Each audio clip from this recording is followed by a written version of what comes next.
Propiedades eléctricas de los materiales. Nosotros somos el grupo 5, conformado por Arroyo Alania, Atoche Márquez, Carranza Rivadeneira, Medina Zapata, Méndez Lescano, Peláez Quispe, Samané Campos, Villavicencio y Zapata Vilcherres. ¿Qué es la conductividad? La conductividad es la capacidad de un material de permitir el paso de la corriente eléctrica. Depende de la composición o sustancia del propio material y de la estructura molecular del material o estructura atómica. ¿Qué aplicaciones tiene en el día a día la conductividad? Pues bueno, algunas de ellas se pueden emplear en el tendido eléctrico diversos tipos de metales, pero el más común y usado es el cobre por su bajo costo y su gran efectividad. Luego, otra aplicación que tenemos es en el transporte de electricidad de un punto a otro. Los cables que nosotros vemos al salir de nuestras casas o en las carreteras utilizan un material de cobre. Cuando pasa corriente alrededor de una espira o una bobina o los electroimanes, parece una aplicación más. Genera campos electromagnéticos. Genera campos electromagnéticos alrededor de las espiras. Dependiendo del número de espiras, este campo electromagnético va a ser o más fuerte o más débil. Pero ¿para qué se usa esas espiras? Acá viene otra aplicación. Este principio, que está basado en la ley de Lenz y de Faraday, es aplicado en los transformadores.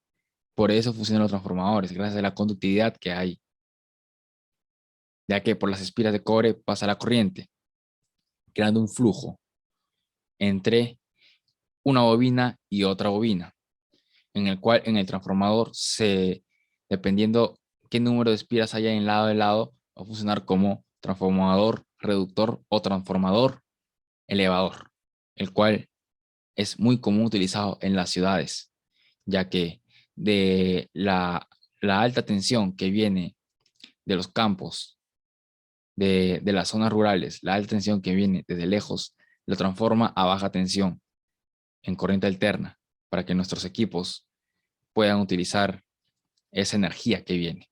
¿Gracias a qué? A la conductividad dada en los cables, que vienen los cables, la conductividad, y a los transformadores, también otro principio de conductividad que acabamos de explicar. Entonces, tiene unas aplicaciones muy importantes. Sin la conductividad no tendríamos el mundo que tenemos ahora. Así transmitimos nuestra energía eléctrica. Ahora, ¿qué pasa? ¿Qué problemas puede derivarse de esto? ¿Qué problemas? Bueno, hay límites. Hay límites, al momento, todos los materiales tienen un límite y los cables también tienen un límite, ¿sí? Si supera, si el conductor supera la máxima,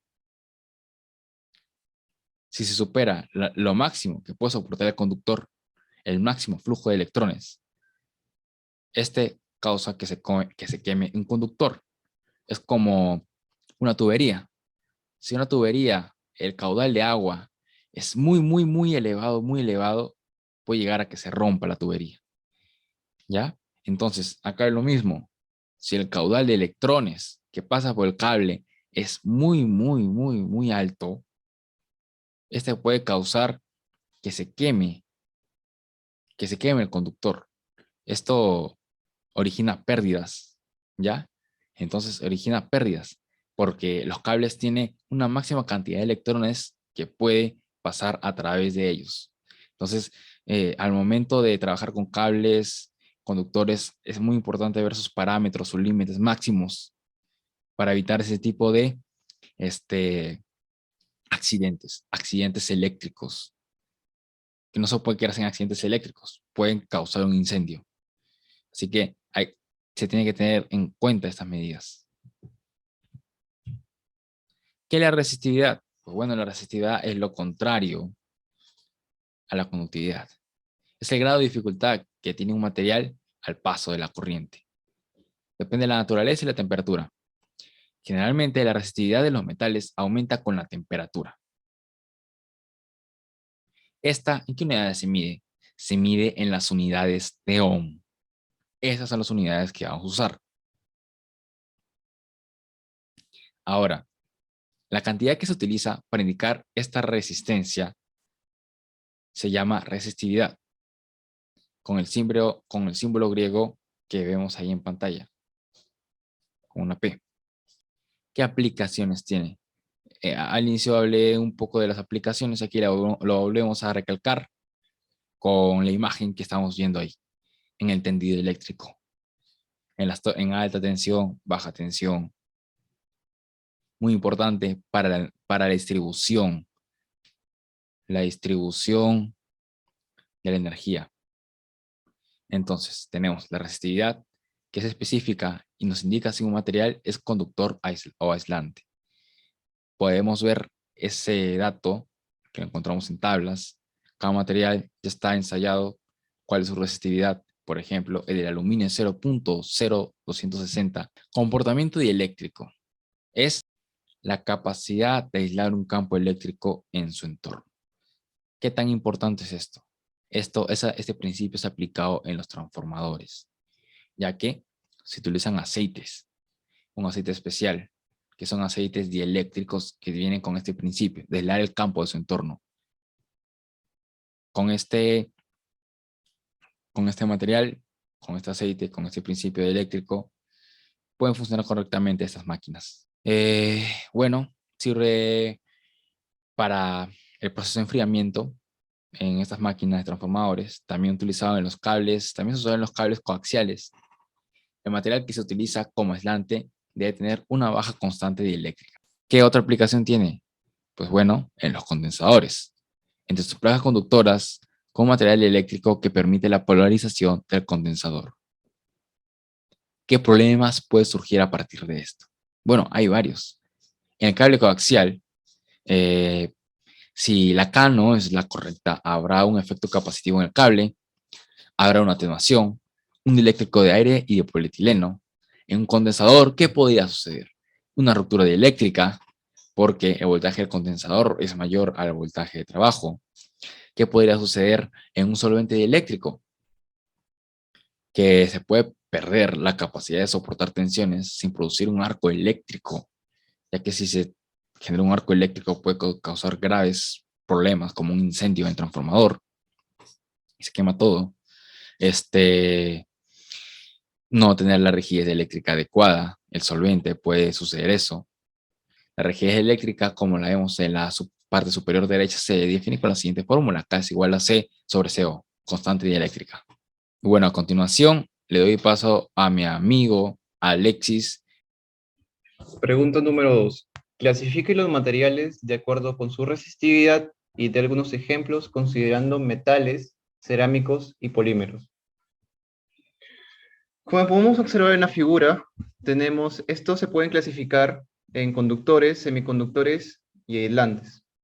Los conductores poseen una resistividad mucho menor que los aislantes. Los aislantes poseen una resistividad muy alta, mientras que los semiconductores poseen una resistividad de valores intermedios entre conductores y aislantes. Los conductores. Los conductores son materiales que tienen valores muy bajos de resistividad, aproximadamente menores a 10 a la menos 5 o 1 metro, los cuales le permite pasar fácilmente la corriente eléctrica a través de ellos, debido a que hay muchos electrones libres flotando dentro de su estructura atómica básica.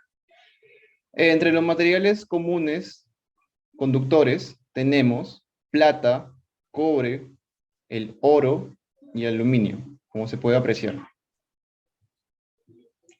Los semiconductores.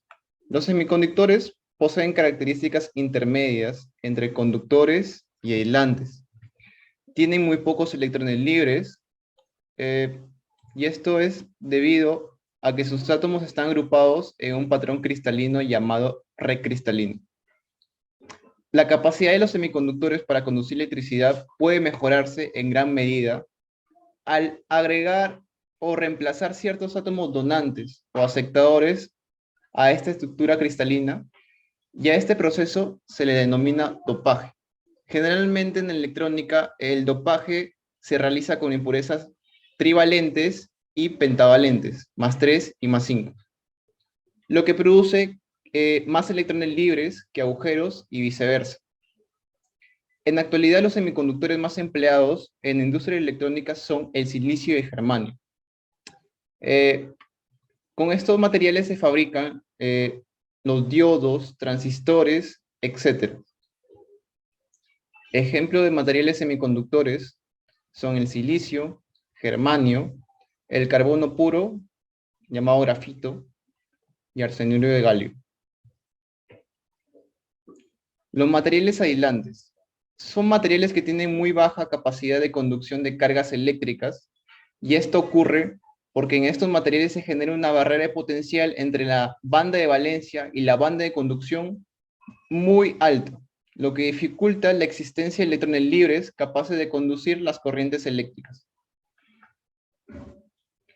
Entre los materiales aislantes más comunes tenemos el vidrio, el mármol, la porcelana, el hule duro, etc. Pregunta 3.